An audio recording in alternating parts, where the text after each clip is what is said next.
The Unexpected Champions. The annual Galactic Defense Tournament had been the premier showcase of tactical brilliance across the known universe for over 2 millennia. Hosted in the crystalline amphitheater of Nexus Station, orbiting the neutral star Epsilon Eridani, it drew the finest military minds from 100 stellar nations. This year marked a historic first. Humanity had finally received an invitation, albeit as what most considered a diplomatic courtesy rather than recognition of any tactical merit. The Khazaran delegation, with their 12 cerebral lobes and evolutionary history of coordinated hive warfare, occupied the position of honor at the center of the amphitheater.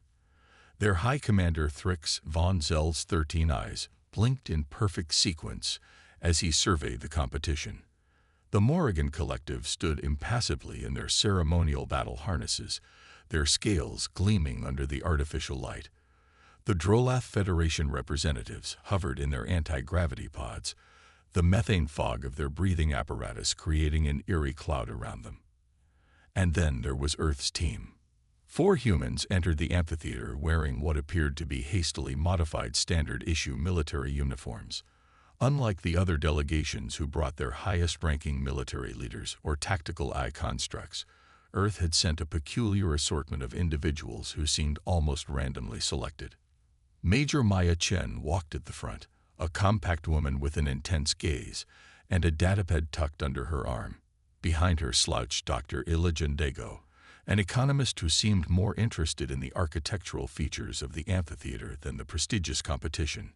Technical Surgeon Raj Patel fidgeted with what appeared to be an ancient handheld gaming device, while Lieutenant Zoe Rodriguez completed their quartet, her eyes darting analytically from delegation to delegation. "The primates have arrived," whispered Ambassador Kevov of the Tauran hegemony, mandibles clicking in amusement. "I hear they still fight wars over resources and ideology." High Commander Thrix von Zell's primary vocal sac inflated.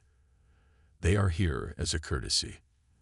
Their system has achieved faster than light travel, and thereby earned the right to be acknowledged. Nothing more."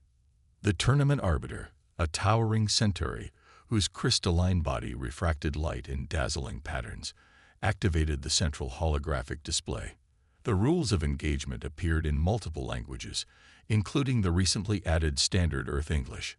Representatives of the galaxy's sovereign powers, the arbiter announced, "Welcome to the 2187th Galactic Defense Tournament.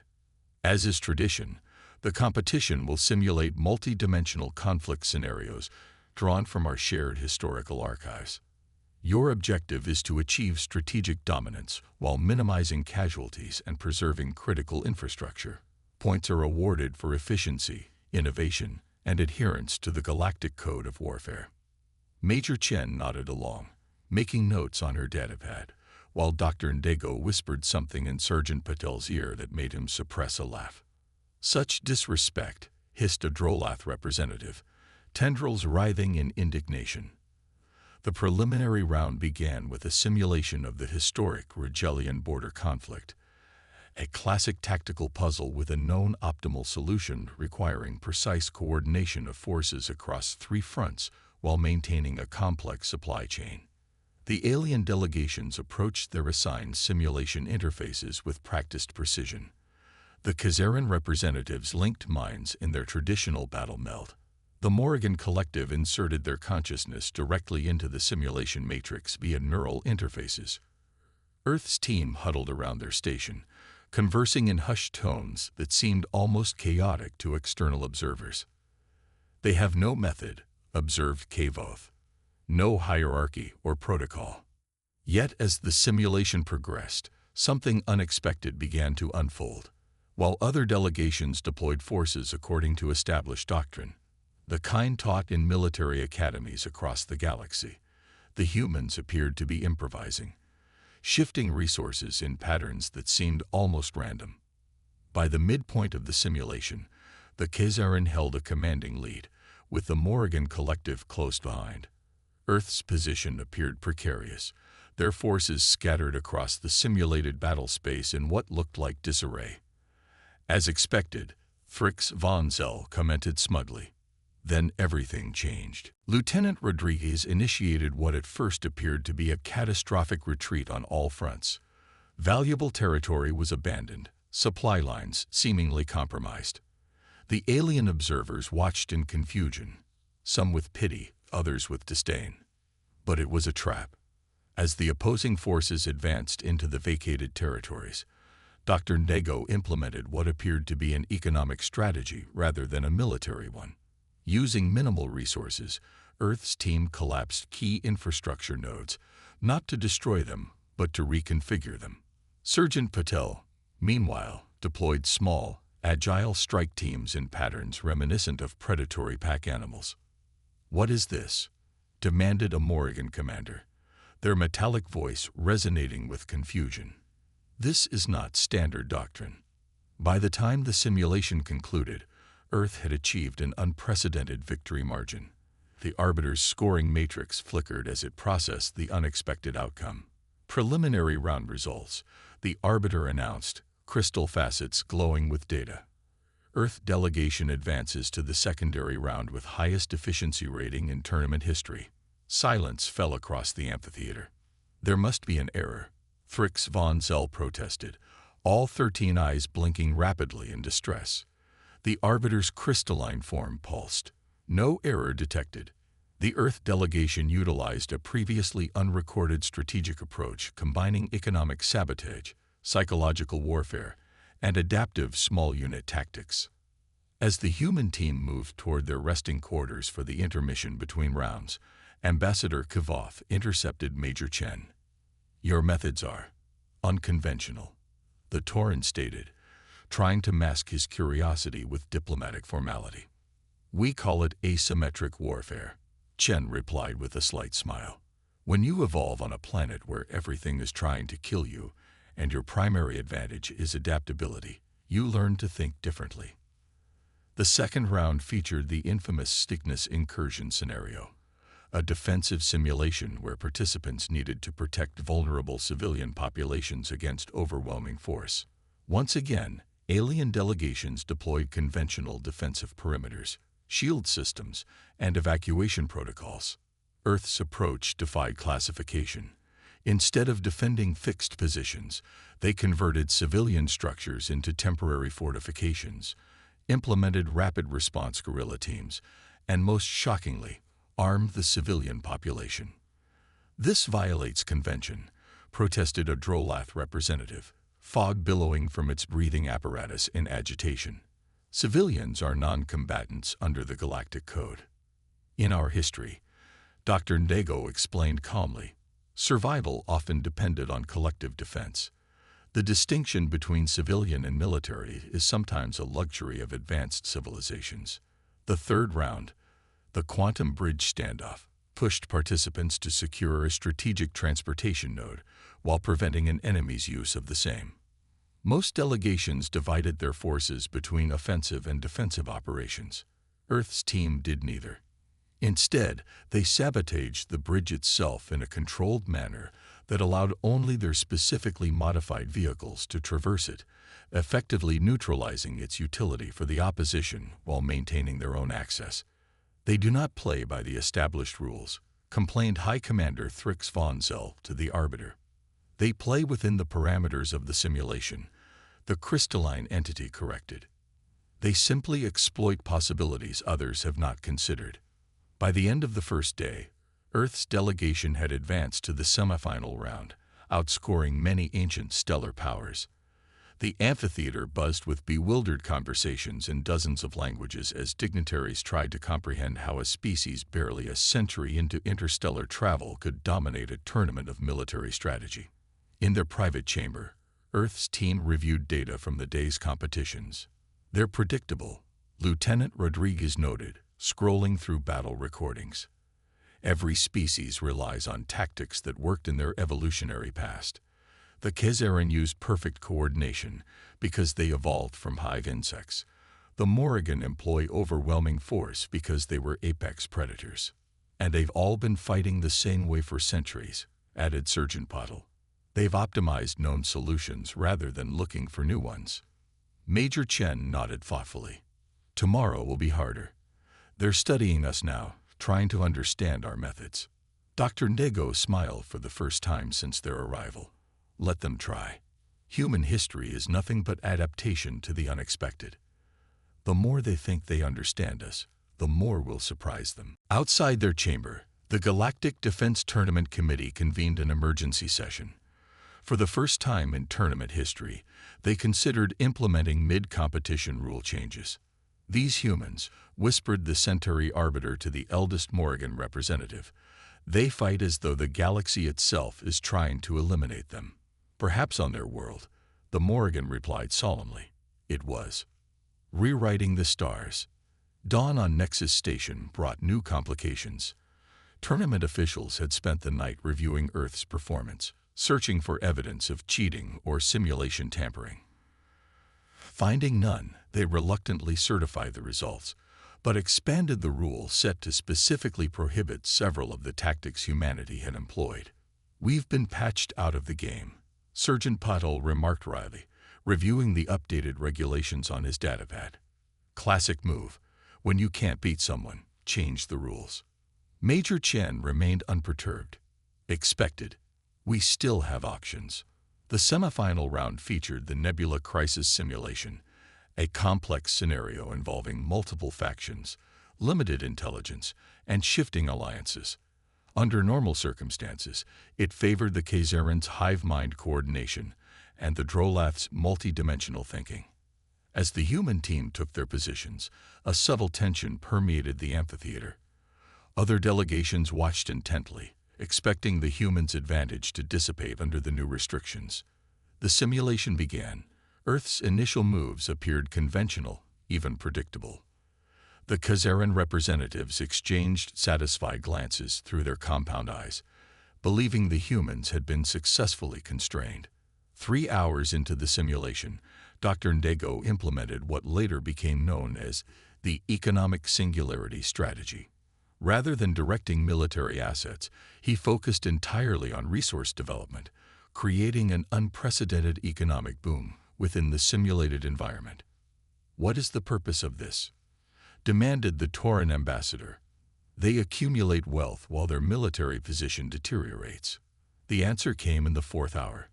Lieutenant Rodriguez began converting economic assets into what appeared to be civilian infrastructure, medical facilities, educational institutions, cultural centers, but each served a dual purpose, functioning as intelligence nodes, supply depots, and recruitment centers. This is perverse, whispered a Morrigan commander. They militarize civilian infrastructure without classifying it as military. By the final hour, Earth controlled no traditional military assets at all. Instead, they had created an interconnected network of ostensibly civilian systems that effectively controlled all critical functions within the simulation. Their opponents found themselves unable to target these assets without violating the Galactic Code of Warfare's prohibitions against civilian casualties. Semifinal results, announced the Arbiter, crystal facets pulsing with uncertainty. Earth delegation advances to the final round. The tournament committee immediately convened again, desperately seeking ways to constrain Earth's unorthodox approaches without explicitly discriminating against the newcomers. They added 47 new regulations before the final round. Major Chen reviewed the expanded rulebook with a slight smile.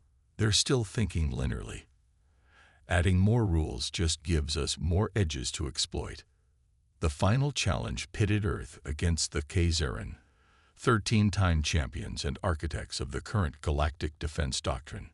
The simulation recreated the legendary Sigma Rift campaign, a hopeless defensive scenario where survival beyond 7 hours was considered impossible and victory unimaginable.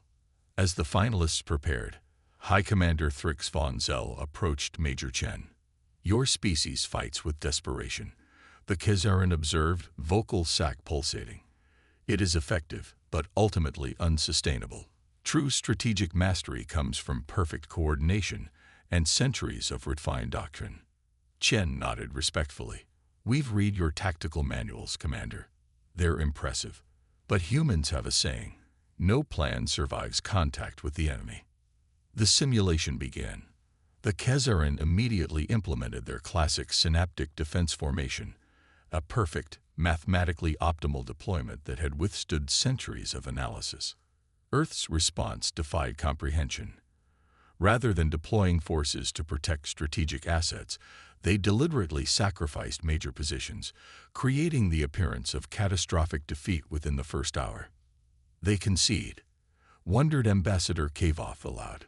But as the Khazaran forces advanced to claim abandoned territories, they encountered environmental anomalies.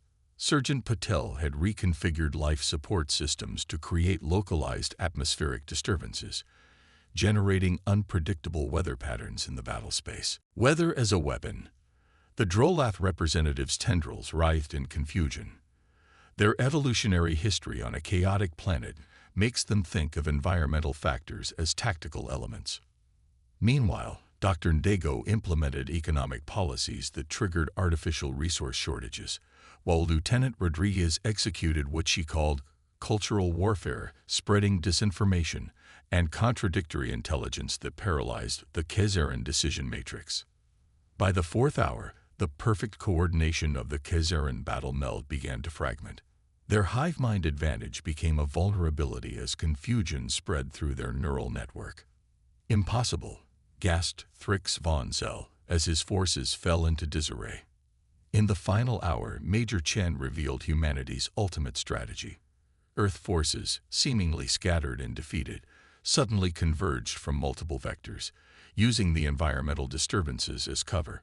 But instead of striking at military targets, they secured communication nodes and cultural centers. "What is the purpose of this?" demanded a confused Morrigan observer. The answer came as the simulation concluded. Earth had not achieved military victory in the traditional sense. Instead, they had rendered the entire concept of military victory irrelevant by reconfiguring the societal structures within the simulation. The Arbiter's crystalline form flickered rapidly as it processed the unprecedented outcome. Final results. Earth delegation achieves simulation termination through societal transformation. This outcome is not classified in existing victory parameters. Silence enveloped the amphitheater. Then, slowly, a Centauri elder rose from the observation deck. In 2,000 years of tournament history, the elder announced, light refracting through their crystalline form, "We have never witnessed a species approach conflict from this perspective. The humans have not defeated the simulation. They have transcended it." The aftermath sent shockwaves through galactic military institutions. Earth's delegation was simultaneously celebrated and feared. Military academies across 12 sectors began immediate curriculum revisions. The Galactic Defense Council convened an emergency session to assess the implications for established doctrine. In a private meeting with the tournament committee, Major Chen attempted to explain humanity's approach. "Our planet forced us to adapt constantly," she said.